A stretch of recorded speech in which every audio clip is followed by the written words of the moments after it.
The UK throws away more food than any other European country. 10 million tonnes a year. That's enough to feed an estimated 145,000 people for life. What absolutely shocked me was, why is all this waste being allowed to happen? With millions of Brits struggling to put food on the table, it's a food crisis that makes no sense. But have these two men found the solution?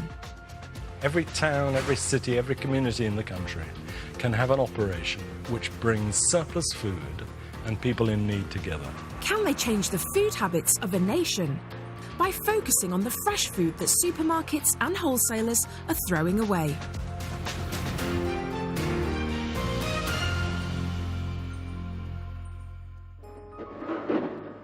David Cairns and Robin Aitken have a radical scheme to crack down on the scandal of food waste in the UK, whilst also helping those most in need.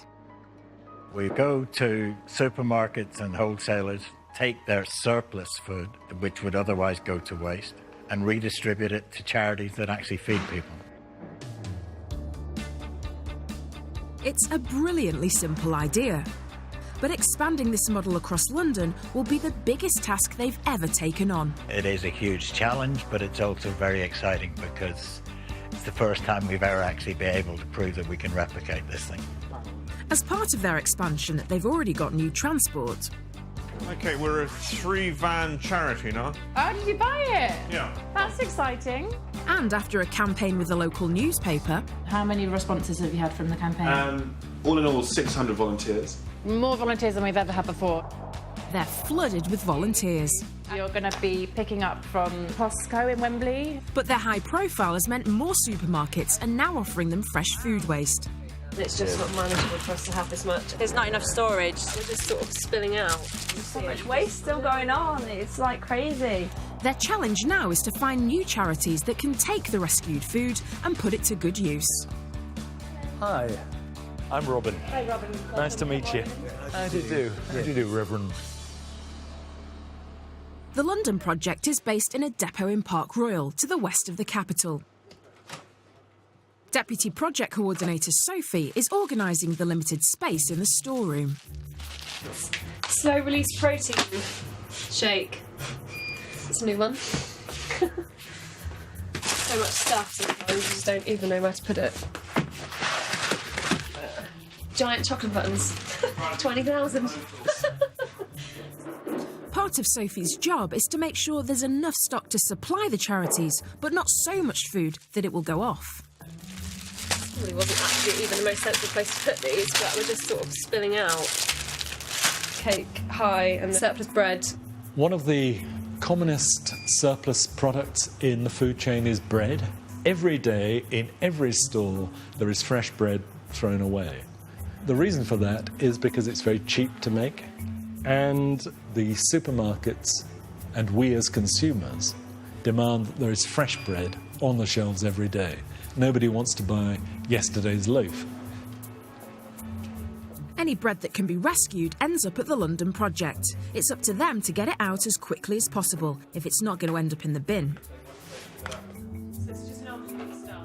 Following a recent recruitment drive, the charity has signed up 124 active volunteers. Two of these new recruits, Adrian and Sarah, are briefed by Anne for their very first pickup. It's Thursday today, so anything you take this morning, we need to get rid of either today or tomorrow. Okay. So just bear in mind that there's no point taking anything that we won't be able to use. OK, cool. We'll be fine, I think. Right, let's go. It's all on you. As well as getting an army of volunteers, the charity recently had enough money to buy a new van. Oh, is it not this van here? Apparently you're taking the new van. Ooh. So again, all pressure's on you. No pressure. Oh, there we go. Oh, look at that. Smell the wood.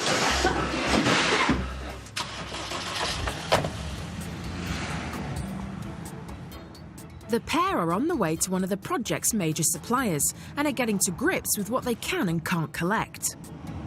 No fresh meat or fish, and anything with a use-by date of today or that's already gone, we can't take either.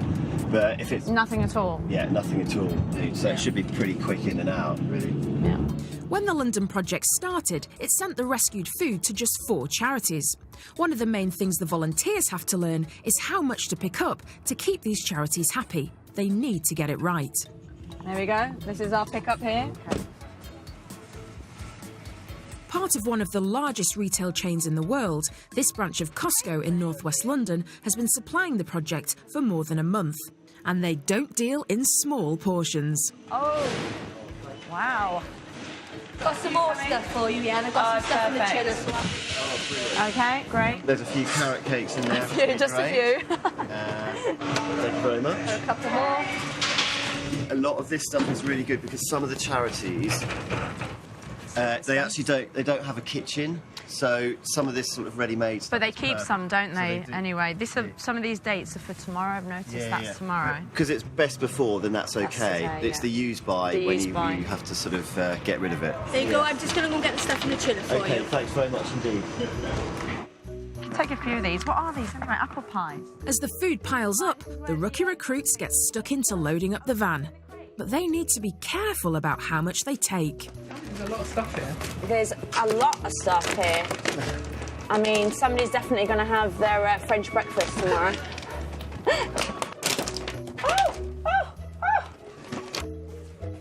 Before long, the bread is coming thick and fast. I mean, they're only going to throw it out anyway. Oh, thanks so Oh, much. look at That's that. lovely. Some more because I'm still scanning. Faced with trolleys of free food, the pair work hard at loading the van. But they are dangerously close to forgetting their lesson from Anne in bringing too much back to the depot. Costco have been really, really generous today, and there's a really good mix. Okay, so there's loads of fresh food, and there's also bread, which is always really, really popular, obviously. And then there's loads of sort of ready-made cakes that we're just going to be thrown away. That's what's so sad about it. It's just literally, it's just a waste. 32% of food waste from UK retailers is bread. Thank you. See you later. See you again. There's a financial advantage to companies giving waste food to organisations like the London Food Project. Getting rid of waste food actually costs money. So we take it away for free and we put it to good use. So if you look at it in those terms, everybody is a winner. With a supersized haul of fresh produce, it's time to head back to base. But Adrian and Sarah could have allowed their enthusiasm to get the better of them.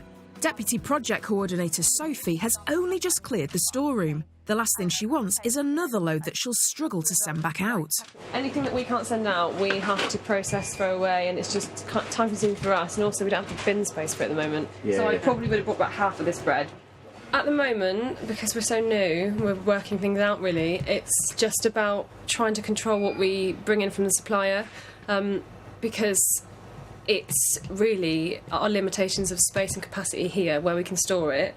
Also, we really don't want to be throwing food away. And those cakes next time, just not as many cakes. We've already got so many in the fridge. There's a lot of time when we'll bring stuff back and the sheer scale of the food is just mad. And we do our absolute best to send it back out to charities, but at the moment, while we're still in this expansion phase, we don't have enough charities. I feel really guilty now for picking up too much food. For David and Robin, expanding the project is all about keeping a balance between rescued food coming in and fresh food going out. There are 3 ingredients to make this work. You've got to have volunteers, you've got to have suppliers, and you've got to have customers. And our customers are charities. So that involves going out, meeting local charities, seeing what their needs are, how big they are, what the demand from them is going to be, what nature of charity are they. The waste food that's been rescued makes a real difference to charities. I really thank God for the food because it really helps.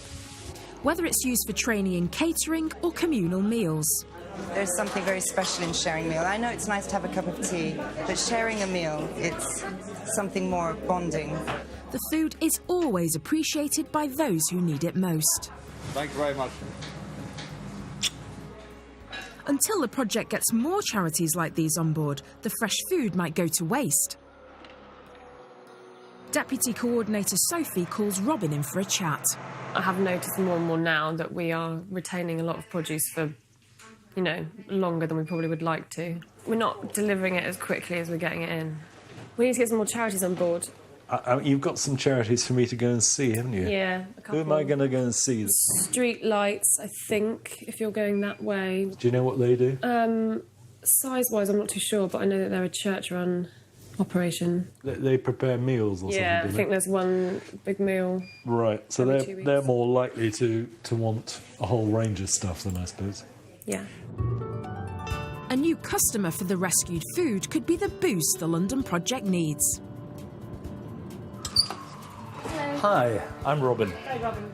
Streetlights in West London supports around 600 homeless people with free clothing, sleeping bags and a regular 3-course meal. Tell me about what you do here, actually. How does this work? Well, we sort of once a week on a Monday, we provide a 3-course meal, and we actually show a film. There's a nice projector that goes down here, and everybody congregates, and there's also sort of outreach, people that come, and doctors, and we have donations. I think we actually should be ideal for you, because the emphasis with Felix is on fresh food. Homeless charity they're having to spend part of their budget at the moment on buying food for the kitchen. So if we as the Felix Project can supply them with that food, that bit of the budget they're not then spending on food for the kitchen, they can spend on something else. Maybe they can hire another specialist social worker to work with their clients. That's what this is all about. The meeting is going well, but Reverend Bob has his concerns. We don't want to be locked in. No. We were banana dumped. People sort of thought they'd get virtue by giving it to us. We will pack what we think you can use. Yes, yeah. And there'll be extra stuff in the van, so you can go out and choose some of the stuff. Oh, great. So that's about it. So we'll look forward to a long and happy collaboration on this. Nice to meet you. That'd be great, actually. Thank you. Thanks a lot. It's a positive link up because the budget's got smaller and smaller and smaller, hasn't it? And the opportunity to have such a good quality food, really, I think would be great as well. Because when we're relying on the budget, obviously we are having to buy poorer quality, less of it. So I think it'd be, we're excited. What we're doing here really is laying the groundwork for relationships which will hopefully last for years. The first stage in a long-term process, really. With another charity on board, Robin has saved more food from being wasted and is a step closer to making the project succeed in London. It's not just supermarkets and wholesalers who are throwing fresh food away. Around a staggering 70% of the UK's food waste is generated at home. In Brighton, one company is looking to technology to help rescue the fresh food from our household bins. So we're Olio, we're a free food sharing app. Anyone who's got some food that they don't want, or perhaps they're not going to eat in time, can just take a photo, upload it to the app, and then people who live nearby can browse through the listings, request whatever they want, and go pick it up. There's lots and lots of reasons why you find yourself with food that you just don't want to eat or you can't eat on time. The Olio app is a favourite with health worker Anu. Avoiding food waste is something that I've always really cared about, and I think, well, I know a lot of people that do care about it, and the app makes it very easy to do that. Today, Anu is creating some cupboard space and getting rid of some unused items. I've got candied ginger mint syrup, this box of spelt, and this is rice mix. This is used to make rice cakes, Indian rice cakes, and these actually I make them from scratch, and I bought this as backup once because I had people over. So, I don't need them, and they've been sitting in my cupboard for ages. Since its launch, the app has saved more than 100,000 items from getting chucked out. It's not long before one of Anu's neighbours spots her post. Hello. Hey, Anu. Hi. Yeah, it's Luke. Right, hey. Nice to meet you. Yeah. So how come you're getting rid of this stuff? Well, food can be dropped off at a local collection point, but most users feel that meeting locals is all part of using the app. This felt is something that I had used before. Okay, cool. But I just don't need it at the moment, and it is very nice. Yeah. I've had a couple of people that regularly look out for the things that I post on Olio, And they're usually sometimes the quickest to respond, say, oh yes, hi, hi Anu, I'll have that, and how have you been, and so on. But it's really nice, and it's got this nutty, crunchy sort of... At its heart, Olio is really about connecting neighbours and trying to encourage everybody just to take a minute out of their day to share some food instead of throwing it away. All right then. Thanks so much. Good to see you again. I think we spend so much time locked away in houses. It's just a nice little way to kind of pierce a little bit of that isolation and just have a nice practical excuse to meet people and be helpful locally. It's not just for individuals. Catering companies generate even more fresh waste, and now they're also looking to use the app. Olio for us is brilliant. In the morning, we come in, we check what cakes we can't put out on the counter, and then we normally box those up, put them onto Olio, and then people will either say they're coming to collect them, or sometimes if people are passing by, they've seen them on Olio, they'll come and pop in, just ask if we still have any available. Hello, my name's Raf. I sent you a message on the app about some cupcakes. Oh, yeah, from Olio? Yeah. Yes.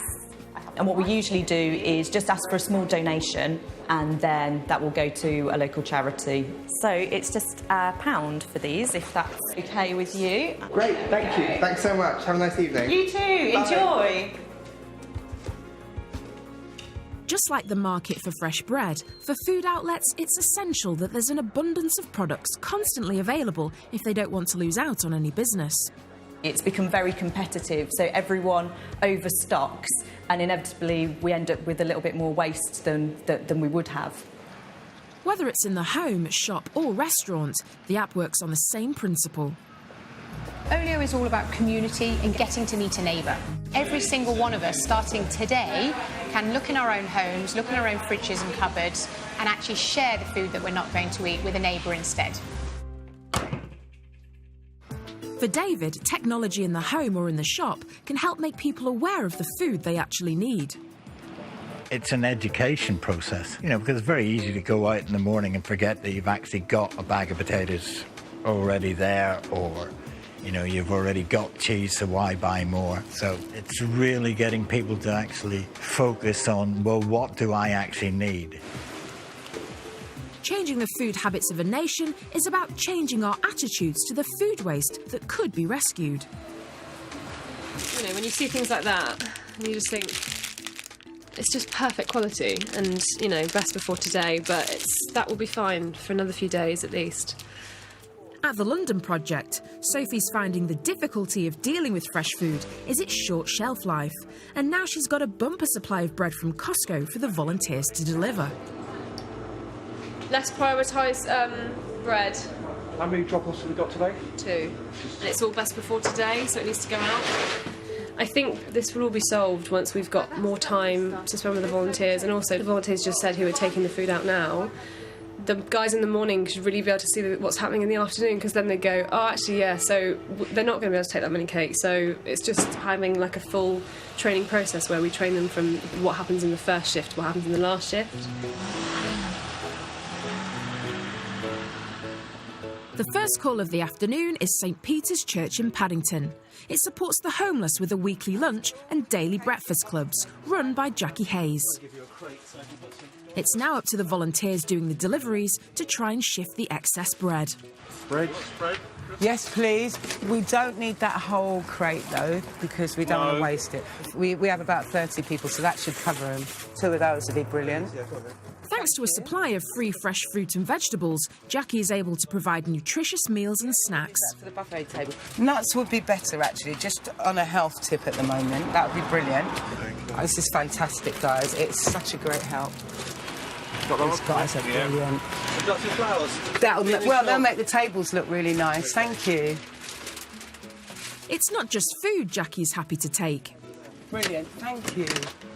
They're going to have a really good dinner this week. It's fantastic. Jackie's already taken a load of loaves, but the volunteers try one last time. More bread? No, thank you. Guys, listen, we have got everything we need. Lovely. See you next week, yeah? Thank you very much. Jackie's been offering food to the needy for 10 years, but as a coordinator of a self-funded charity, lately she's been finding it difficult to make ends meet. It's an absolute saviour. We were at a point where we were really struggling to continue, and it has totally saved us, because I do not know how sustainable it would have continued to be without this. Without government grants to rely on, it's these sort of donations that help keep the charity afloat. That's why a project like the Felix Project can be so useful for charities, because we take the strain off their budget. It means they have to raise less money because we're giving them something for free, and it means they don't have to worry about that side of the budget. And they can use whatever money they do raise for whatever their primary function is. Milk from the Felix Project. Right, we've got the chops, the vegetable bake in there. Just got a selection of all of the veg that we were given. Oh, my soup's going to be so good. We haven't had asparagus for about 3 years. We just can't afford it. Times might be hard, but ex-social worker Jackie manages to put on her Saturday lunch as well as breakfast every day. With demand for support on the increase, Jackie is happy to go the extra mile. We have somebody who is sleeping in our grounds at the moment, just with the onset of winter. And we cook for him daily as well, while we know that he's there. Because they're such serious situations, you haven't really got time to think about how hard they are to hear. You just get on with it, and it's because we work on that hard end, and so it's a feature of daily life, unfortunately. There you go. Jackie's deluxe vegetable soup. Thank you very much. And I've put a bit of a bread roll by the side for you, so you've got some bread for it as well. So I came last year for the Christmas meal, and I've been coming off and on since then. It gets me out and I meet other people. That's very important to me, because I'm a people's person. Good? Good. They're always really grateful. That's what makes it so worth doing. They really do appreciate it. You never have to wonder why you do it. They always let you know exactly why. No, I made it. It was just fresh vegetables and, yeah, fresh vegetable soup. Thanks to the London Project, Jackie only has to buy the meat, so she saved money and provided a healthy meal for vulnerable people. It's my little mix and match vegetable dish. Beans, some tomatoes, aubergine. It's good quality foods that we could not necessarily provide. And they're delivered to us, so I don't have to do all the shopping as well. So, yeah, we're a church, but it is a godsend. It really is.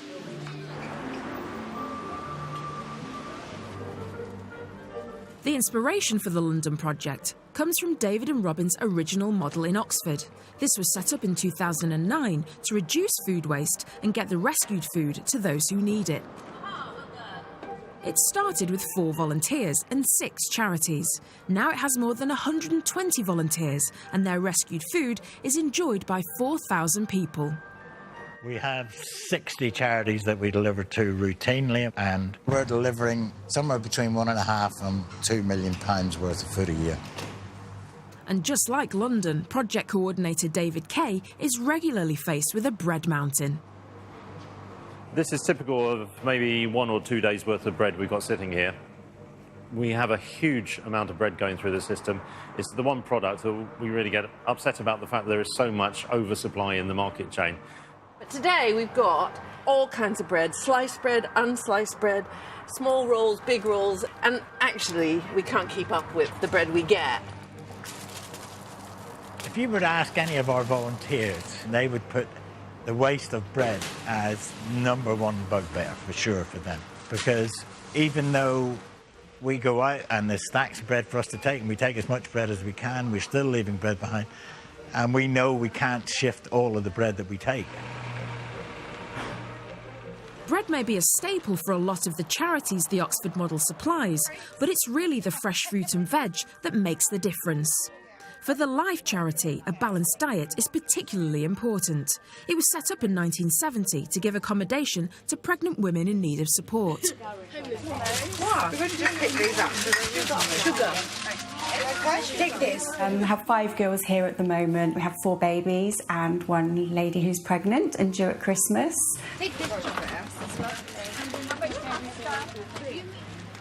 The charity receives a food donation every Thursday, catering for the mums and mums-to-be. We've been working with the Oxford Food Bank now for maybe a year and a half, and they really do rely on that food because we get all the vegetables and fruits. Oh, I thought it was stuck to red. No. Mushrooms? Mushrooms? No. Can I have some of those lettuces, lamb's lettuce? They know if the girls are weaning the babies, so they keep some extra vegetables or some baby food as well. We've had powdered baby food in jars. So it's really sweet, and they give us flowers sometimes as well, so that's nice. It brightens up the kitchen. Has everybody got everything they want? Yes. Okay, good. Yes, thank you. No problems. See you soon. I didn't expect there to be so much food. You'll always find me at home on a Thursday morning. Especially in vegetables, we need it the most. I'm actually surprised how long it did last. How long, like, the fresh stuff you can actually get out of it. In the night, we're all here cooking, all of us. So it helps a lot, very, very much. When you have got a baby on the way, you do realise, like, how little you get and how much goes towards someone else other than you. You can't prioritise with you anymore. Even before you've had the baby, everything is about them now, so money is extremely tight. It's a different kind of pasta as well. Oh yes, we'll take some of that, please. Lovely. Thank you. Fresh food is the most expensive for the charities to buy, and it's also the food which is most valuable to get to those people who most need it.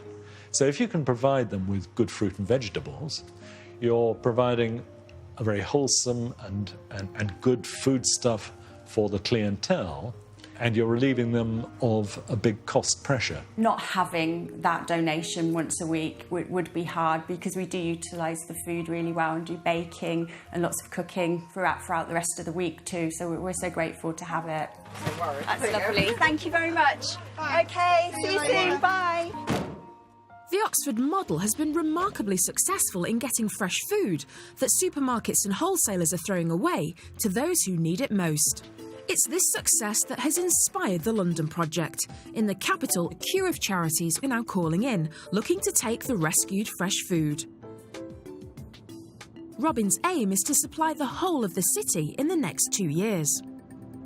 I think the challenge of expanding right across London is a big one, and it shouldn't be underestimated.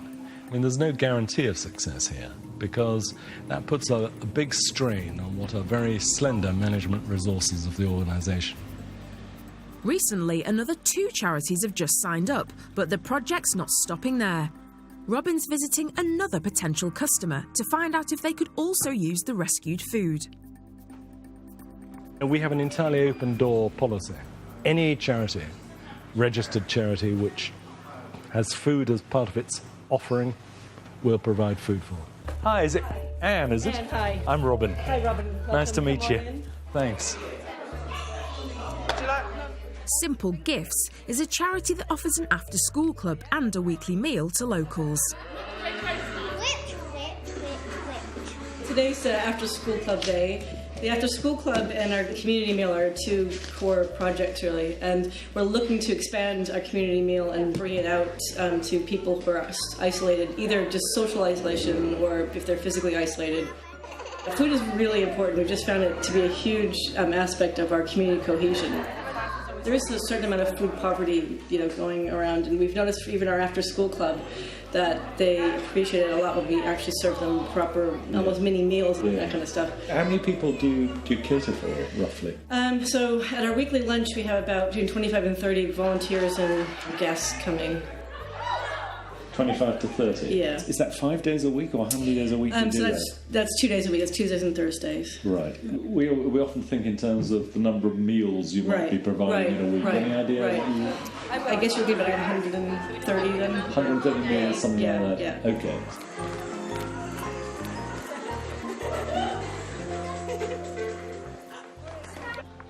It's looking like the plans for expansion are coming to fruition. Robin is keen to get the charity on board. They're exactly the sort of local community-based project that Felix is set up to help. Food is a big part of what they do. We'll be able to give them, hopefully, significant quantities of good fresh food that'll take pressure off their budget. And I suspect, they'll also be able to provide a more varied diet. It's not just about giving children a meal to eat. The London Project also helps spread the word about healthy eating by getting kids involved in cooking. In terms of educating children, I think we have to start from the value of food. You know, why do you need a variety of foods? Why do you need your 5 portions of fruit and veg? You know, if you can educate children from the start and all those sort of things, they will grow up with that culture. OK, are you ready? Yeah. OK, small lift. OK, let him fall. Fiona Hamilton-Fairley is taking David's message in through the school gates with her kids' cookery charity.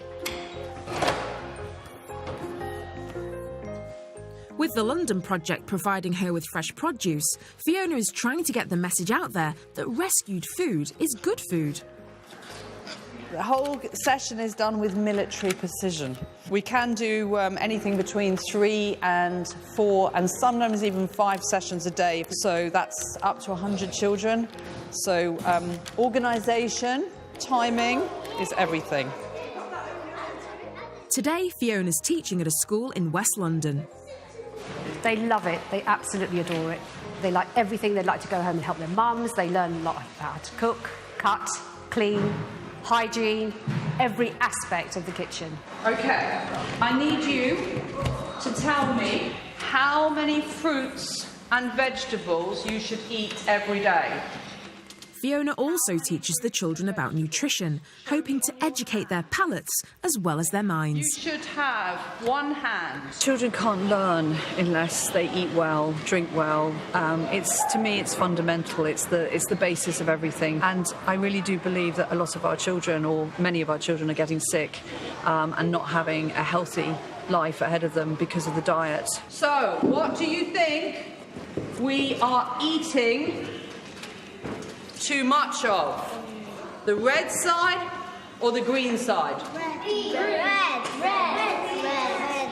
Which one should we eat? Green side. Working with the Felix Project has made a big difference to us in the sense that we can use fresh food, which is fantastic. And it's helped us, obviously, financially, because otherwise we'd have to go to the supermarkets and buy it.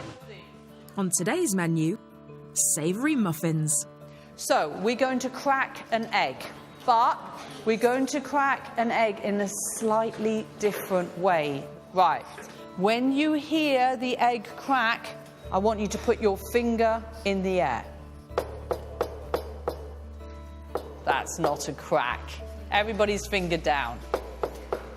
If we're getting a delivery from Felix, we do a lot of our planning on the spur of the moment, because obviously we don't know what we're going to get. But we always choose something that's fresh. OK, over the bowl, very gently. You're going to put your thumbs in and pull. We try and keep it, obviously, very seasonal. We try and keep it, within budget as well. But the real essence is the teaching to prepare and cook. If they don't know what to do with a sweet potato and they get a sweet potato, that's not really very helpful. Right, you're going to take an egg. All right, now listen to your egg. Listen to your egg. Over the bowl, over the bowl. Well done, well done. That's it, well done. Whisk it, whisk it. It's an egg, it's an egg. Nothing wrong with it. It's an egg. Yeah, good. Yeah. Well done. British households throw out £12.5 billion worth of food each year. By teaching children, Fiona's programme could create a legacy that helps change the food habits of a nation. Can you smell it? What is it? Tea leaf. A tea leaf. Not a tea leaf, no. It's not mint. You're close, you're close. Mix it round, mix it round. Yes, mix it round. Mix it.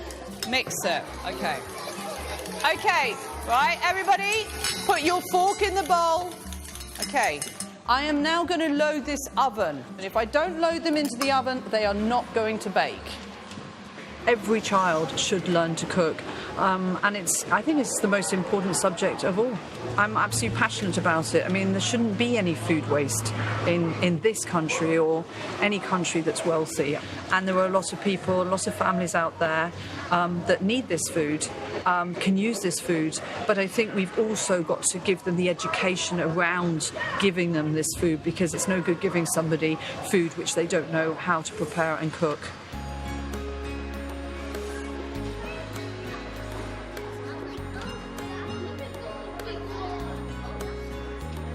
At the end of the day, at home time, you will come and pick these up and you will take them home.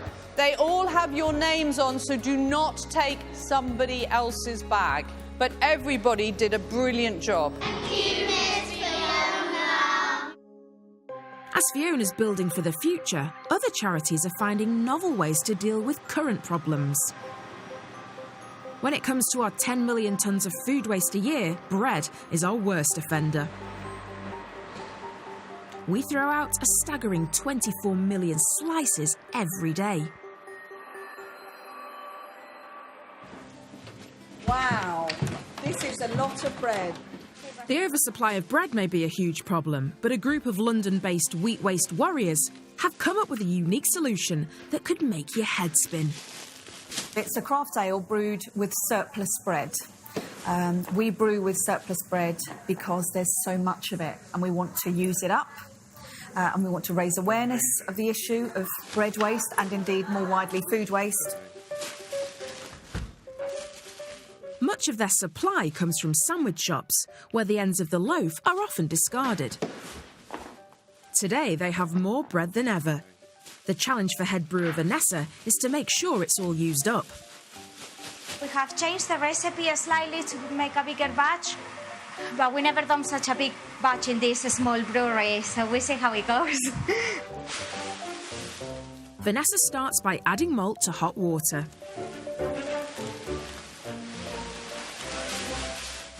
We're gonna try a different technique this time, because last time we added bread the last. It kept on floating and it was really hard to put it in. So this time we're gonna add some of the malt, then bread and then some more malt, and see if that helps. Mixing the malt breaks its starches into sugar. This reacts with yeast to produce alcohol. If you don't mix it properly, then the water doesn't wake up the enzymes, and then you don't get sugar. And if you don't get sugar, you don't get alcohol. Next, Vanessa pours in the mountain of bread. Adding bread saves around 30% of the ingredients usually used in the brewing process. And on average, one slice of bread will end up in each pint. Brewing is hard work in general, but bread doesn't make it easy. Keeps on floating. So this will be a nice pale ale in about 2-3 weeks. It'll be ready first in cask and then in keg. Back in West London, the homeless charity Robin visited earlier is getting ready for Reverend Bob's film night. Streetlights has just become the 27th charity to work with the London Project. This expansion means Rescue Food Waste is now helping 2,000 people in the city. Volunteer chef Hattie is still a little nervous. This will be the first time that we've received the produce from the Felix Project, so it's a bit of an unknown, it's a bit of an experiment, seeing if it's all going to work out according to plan. So I hope there'll be fresh fruit and vegetables, because that's something we haven't really managed to provide, and obviously that's really important. We want everyone to come and have a good meal, not just a sort of a tinned meal. If not, I'm going to be dashing over to Morrison's really quickly. When the delivery does arrive, it doesn't look like quantity is going to be a problem. So if they just go here... There's plenty of fresh fruit and veg. That's all brilliant. And there are a few optional extras to their delivery. And you'll probably take rice, will you? Oh, we do have rice? Yes. So that's the whole thing of pasta? Amazing. You want that? Yeah. Definitely, thank you. There is one old friend on board. It's the bread that we have to get rid of as well. With hungry mouths to feed, Hattie is a happy customer. I think rolls definitely I'll use tonight, but what do you think about all this, Lucy? We always want to use what we can. This looks really nice. This looks such a shame not to use. I can get someone buttering these. I'm going to take these as well. Yeah. Oh, can you manage? However, dealing with last-minute supplies is a new challenge for Hattie. Normally we've cooked things the night before, so I'm used to that. So this is, yeah, but I'm fine with the pressure because it is what it is. So we're just going to crack on and hope the best. Cooking to a deadline is also a new experience for her. Things aren't heating up as quickly as I'd like them to. Bit of a race against the clock just to get everything hot and ready. Yeah, I think we're going to put... We've got sort of 50 minutes. Yeah, we'll be fine. The centre can cater for up to 600 people per month. It's a nice place, you know. Very nice food in there. And just come here, it's free food, you know. As the lights go down for the movie, the food is also going down well. Lovely church. I'm just grateful for being here. All in all, it's been a great first day for the new partnership between Streetlights and the London Project. Thank you. It's quite satisfying. I think in future it's going to go well with the Felix project. This will be a wonderful relationship.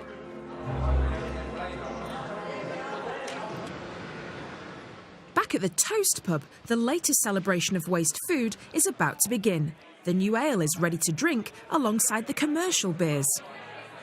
Toast was inspired by a Belgian brewery that updated an ancient Babylonian recipe using fermented bread to make beer.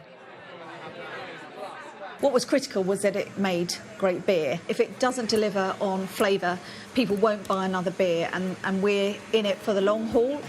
So far, we have brewed 1.4 tonnes of surplus bread.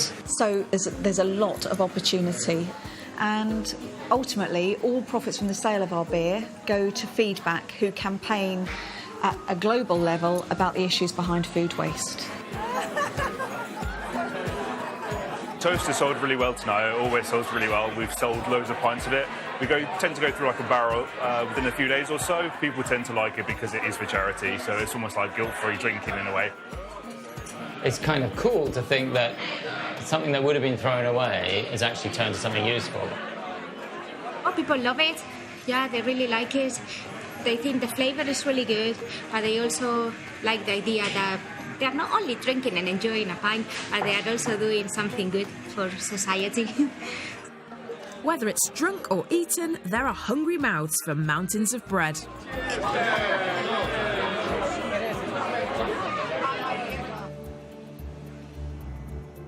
Back at the London warehouse, Sophie's mountain of waste bread is finally under control. Yeah, this is good though at the moment. The last time I was in here, there were just cakes everywhere, and this was just cake high, and there was just bread, surplus bread. So, yeah, we're getting there slowly. Next time, it's David who's on a mission to find more suppliers. The more supply that we can get, the more people that we can help. Yeah. As long as it's edible, we'll take it. One supermarket is doing its bit to rescue food in the home. You've got your spaghetti measure for 1, 2 or 3 people, so you don't do too much and waste it that way. And we meet the Zero Waste restaurant. This is Bertha. Everything is either digestible by us or by Bertha. A teenager with suspected meningitis is rushed to A&E as we have another peep into the secret life of the hospital bed at 11. And at 3, Bill Turnbull joins us for midweek quizzing as the think tank take on today's contestants. Next though, more homes going under the hammer.